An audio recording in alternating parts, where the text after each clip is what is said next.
para você resistir, para você não desistir. E se você não desistir, como o irmão Jonathan falou, nós vamos ver algo no final. Aquilo que João viu. João disse: eu caí como morto. E quando me levantei, olhei para trás e vi 7 castiçais de ouro. E no meio desses 7 castiçais, um semelhante ao Filho do Homem. E tinha vestes compridas que cobriam os seus pés. E a sua voz era como de fogo. Aí João continua: e seus cabelos eram brancos, e sua cabeça como a lã. E o seu peito era cingido com um cinto de ouro.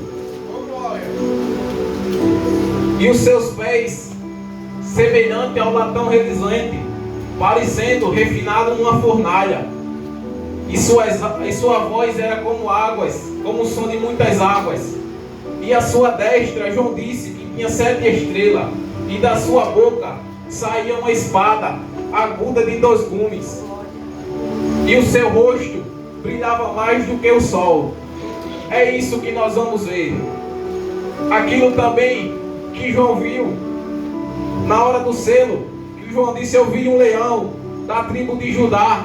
Depois João diz assim: eu vi um cordeiro como morto, furado as suas mãos e os seus pés. Aí nós podemos indagar: como é que pode João viu um leão e depois viu um cordeiro, e nós vemos na cruz o Senhor, ele foi caminhando como um cordeiro mudo, mas quando ele ressuscitou, quando ele estava pregoado naquela cruz, ele já estava como um leão da tribo de Judá, aquele que salva, aquele que liberta, aquele que cura, aquele que nos salvou. Meus irmãos, sem perder o raciocínio da palavra, o livro do profeta Jeremias, ele é um livro diferenciado do Antigo Testamento. Ele é um dos maiores livros proféticos da Bíblia. E segundo, ele é um livro que fala detalhadamente da vida do profeta Jeremias. Para você ver, de 349, fala Senhor, que é o Senhor falando na Bíblia. 157 é Jeremias, um homem que falava muito da palavra de Deus, e o Senhor falava com ele para ele falar com o povo. Louvado seja. Obrigado, viu? Aqui dá para segurar. Ô glória, Deus é fiel. Este livro, este capítulo, este versículo que eu acabo de ler, ele é conhecido porque Jeremias, ele está intitulado a enviar uma mensagem para o povo de Israel, para falar aquilo que o Senhor ordenou. Este contexto ele inicia na casa do oleiro, quando Jeremias desce, e o Senhor mostra um oleiro fazendo um vaso, e o Senhor compara como fazendo com Israel também, mexendo com eles. Chegando aqui nessa hora, Jeremias entra no átrio do templo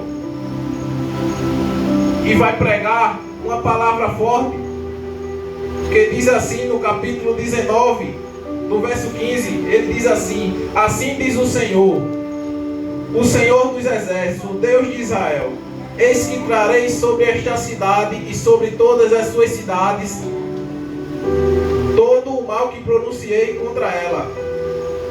Quando ele disse eis que trarei sobre essa cidade, ele estava falando de Jerusalém.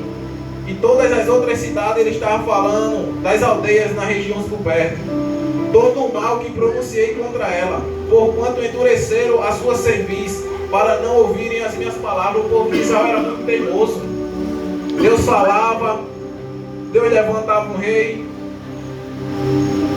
o rei fazia certo, o povo fazia certo. Quando o rei desviava, todo mundo desviava. Aí o Senhor levanta Jeremias, o profeta, nessa época, e vai profetizar essas coisas.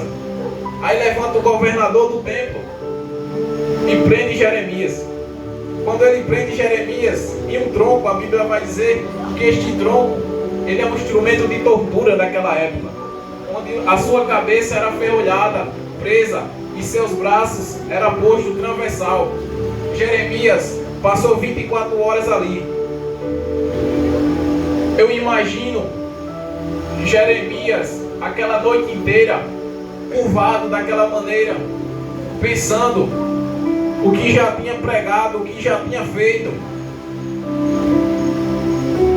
No início nós vamos ver o Senhor, ele ungindo Jeremias, porque o Senhor sabia que não ia ser fácil, assim como não é fácil para mim nem para você. É por isso o Senhor, ele lapida nós antes que nós começamos uma obra, antes que nós começamos a fazer a obra para ele. Assim como o Senhor fez com Jeremias, ele disse: eu te ponho como cidade fortificada e coluna de ferro. Então não reclame, irmão. Não reclame se está doendo. Não reclame se você está passando por algo na sua família, porque o Senhor, ele levantou como uma coluna, ele levantou como uma cidade fortificada.